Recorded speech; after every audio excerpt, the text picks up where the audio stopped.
Thanks, Cora, and I welcome the proposals out in this motion. I have to say, Minister, that there's been a lot of promises regarding improvements in the insurance industry, but it hasn't happened. It hasn't happened for the customers. Motor insurance is up, business insurance is up, home insurance is up, insurance for community groups and sporting groups is up sky high, and health insurance is out of reach and causing significant problems, particularly for people over 60 years of age. Motor insurance is increasing at the rate of double the EU average, double-digit increases in a single year. In the first 6 months of 2024, it went up by 9% alone, 9% in a 6-month period. Small businesses tell me the whole time that they're paying astronomical insurance costs. And you know this, Minister, that shopkeepers and people where they have to have public liability is costing them a fortune. And in relation to areas where there's flooding, such as Mount Mellick, where they haven't yet got the flood relief scheme in place, they're simply being refused in a lot of cases.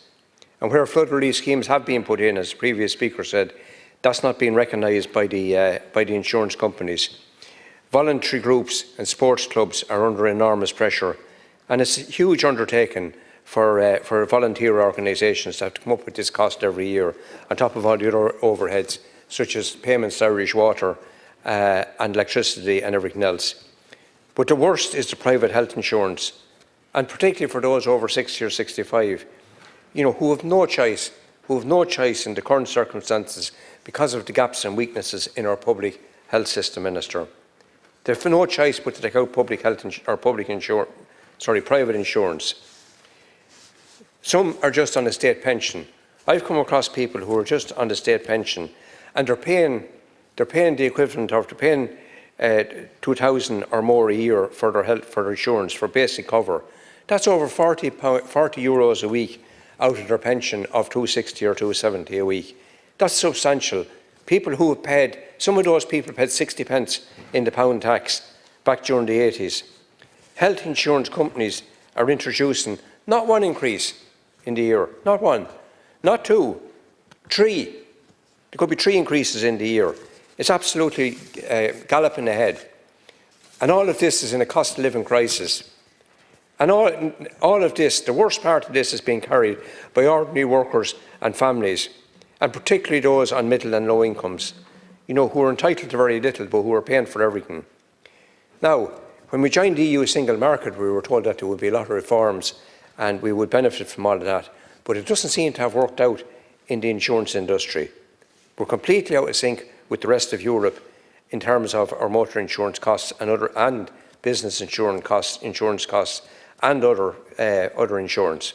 So reforms have happened, and they were welcomed, and I certainly welcomed them at the time, but more are required, because business as usual is not good enough any longer. It's not an option. Insurance companies are highly profitable because, on the one hand, the cost of claims have reduced substantially, but yet the cost of insurance has gone up. So, as I said to you, it can't be business as usual. The competition authority, their powers need to be strengthened. Legal fees need to be reduced, Minister. We've been promised that a number of times. That hasn't happened. Insurance companies then are not passing on savings. Government must ensure that there's transparent oversight of them. And what I would say to you as well is that we need proper oversight of the personal injuries guidelines. We need to ensure that that's properly monitored. So action is now required from this Fianna Fáil and Fine Gael government, because we cannot continue with the high costs that we have on small businesses, on householders and on motorists.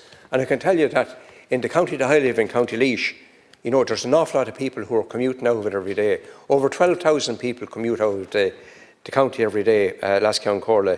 And on top of that, there are people within the county who are living in outlying areas such as Rathdowney or Borrisnostry or Ballickmore or Emo or wherever else, who have to travel into work by car, not having any other option. And they're paying astronomical prices. And some have been caught, some people have been caught in the last year or two with not having insurance. And there are people who are using the car for work, and I've come across them where they just weren't able to afford it. So it's a choice between do they drive the car to work without insurance and chance it and eventually get caught, or do they give up the job? And that's not a good place to be. You know, we have to reduce the cost for people. People who have a good track record of safety on the roads, their costs should be going down in a meaningful way every year, and they're not. And loyal customers as well. You know, loyal customers shouldn't be taken for granted. So we need proper reforms. We need those measures that I've just outlined. Legal fees as well need to be reduced, and government need to ensure that these companies are not doing what they like here in Ireland. Thank you.